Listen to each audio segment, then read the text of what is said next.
오늘 우리에게 주시는 하나님의 말씀은 마태복음 13장 44절에서 52절 말씀입니다.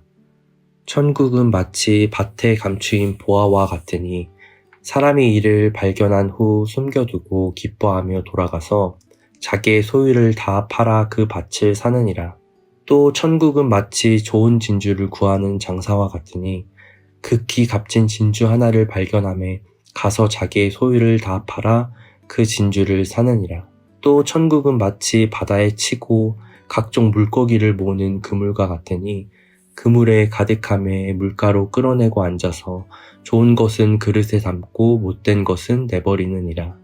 세상 끝에도 이러하리라. 천사들이 와서 의인 중에서 악인을 갈라내어 풀무불에 던져 넣으리니 거기서 울며 이를 갈리라. 이 모든 것을 깨달았느냐 하시니 대답하되 그러하오이다. 예수께서 이르시되 그러므로 천국의 제자된 서기관마다 마치 새 것과 옛 것을 그 곳간에서 내오는 집주인과 같으리라. 아멘.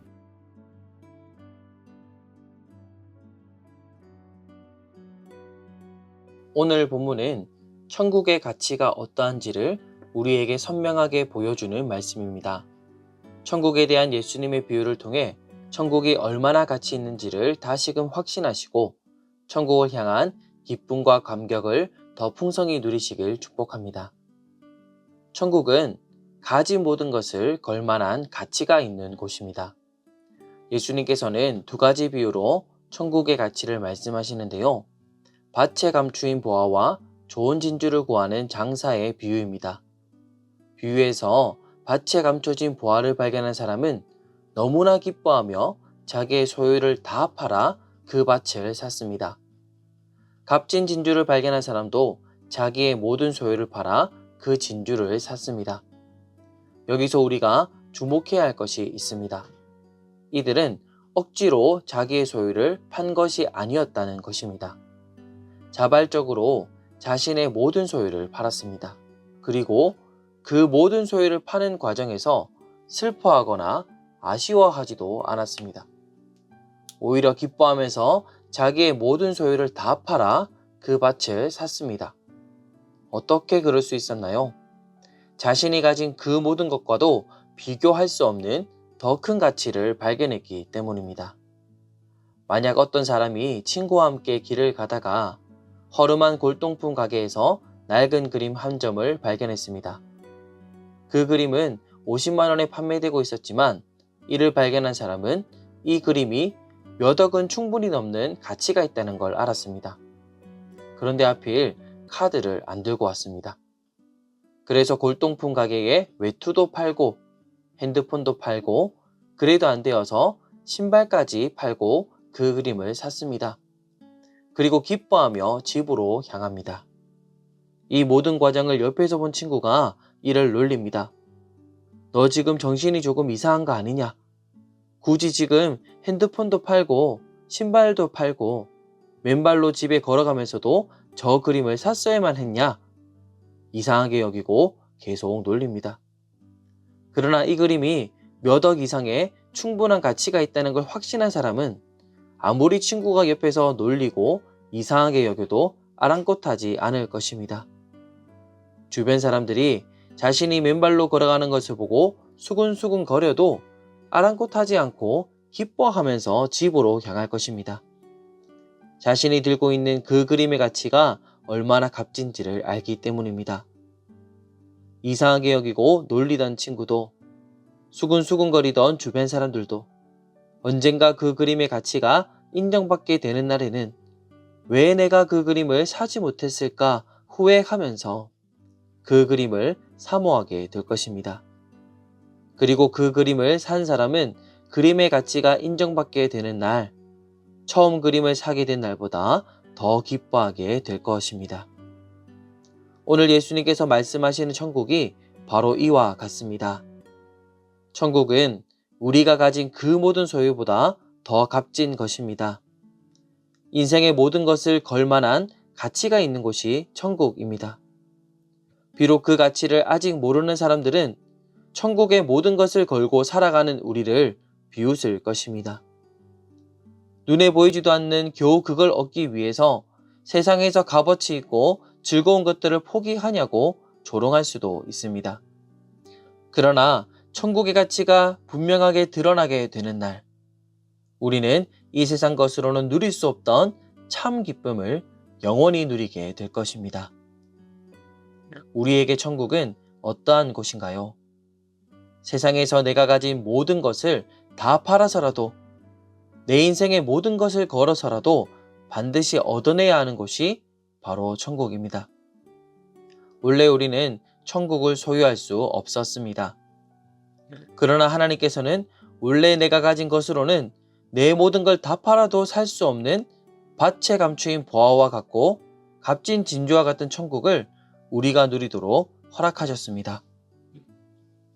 천국을 소유한 자로서 우리는 이 놀라운 기쁨을 기억해야 합니다.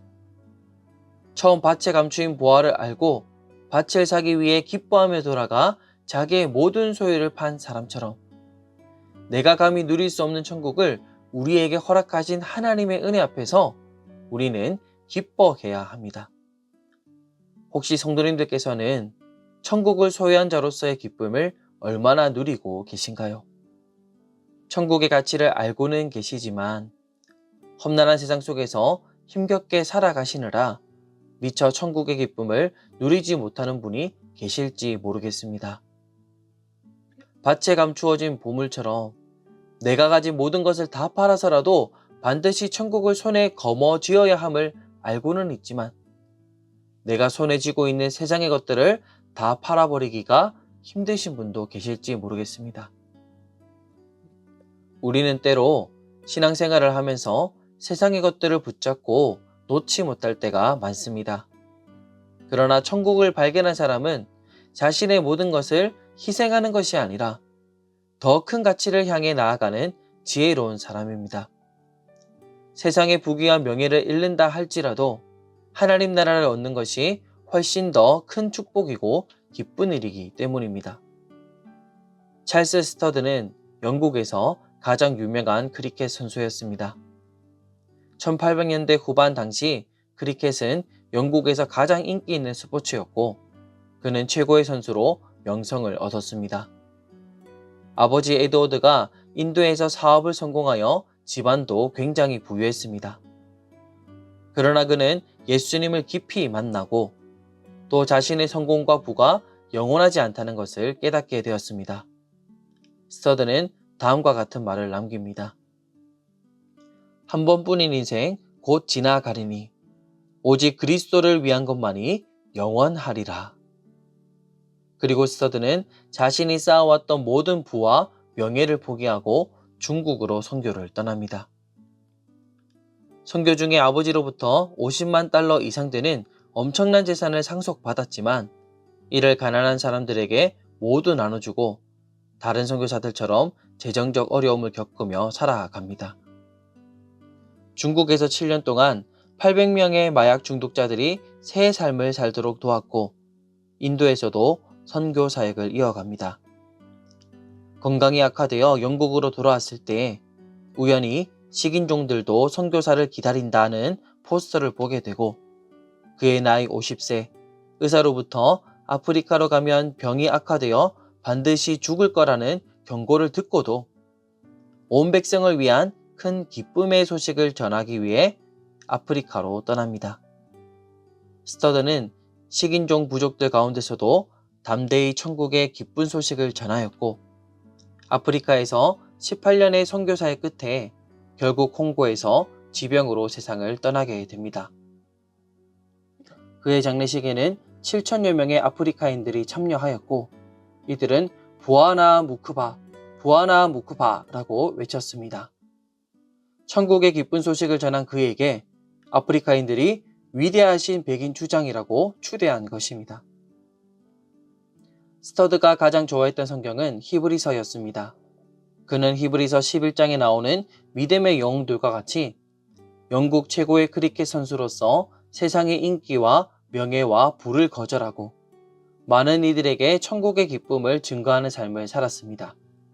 히브리서 12장 2절 말씀입니다. 믿음의 주여 또 온전하게 하시는 이인 예수를 바라보자.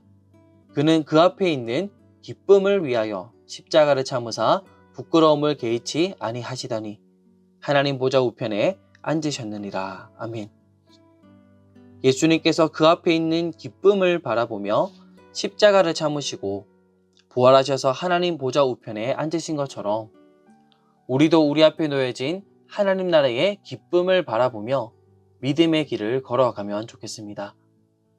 스터드가 한 번뿐인 인생, 세상에서 값지게 여겨지는 모든 것을 다 내려놓고 천국의 기쁜 소식을 전하기 위해 살아간 것처럼 우리도 천국의 기쁨을 품고 하나님 나라를 향해 살아가면 좋겠습니다. 사랑하는 소문 가족 여러분, 천국은 우리가 가진 모든 것을 걸만한 가치가 있는 곳입니다. 그 천국을 이미 우리는 소유한 자가 되었습니다. 그러니 하나님 나라를 바라보며 기쁨으로 함께 걸어갑시다. 세상의 험난함과 유혹 속에서 천국의 기쁨을 잠시 잊더라도 부활하셔서 하나님 보좌 우편에 계신 예수님을 다시금 함께 바라봅시다. 이미 천국을 소유한 자로서 천국을 발견한 기쁨이 저와 여러분의 삶에 충만하기를 예수님의 이름으로 축원합니다.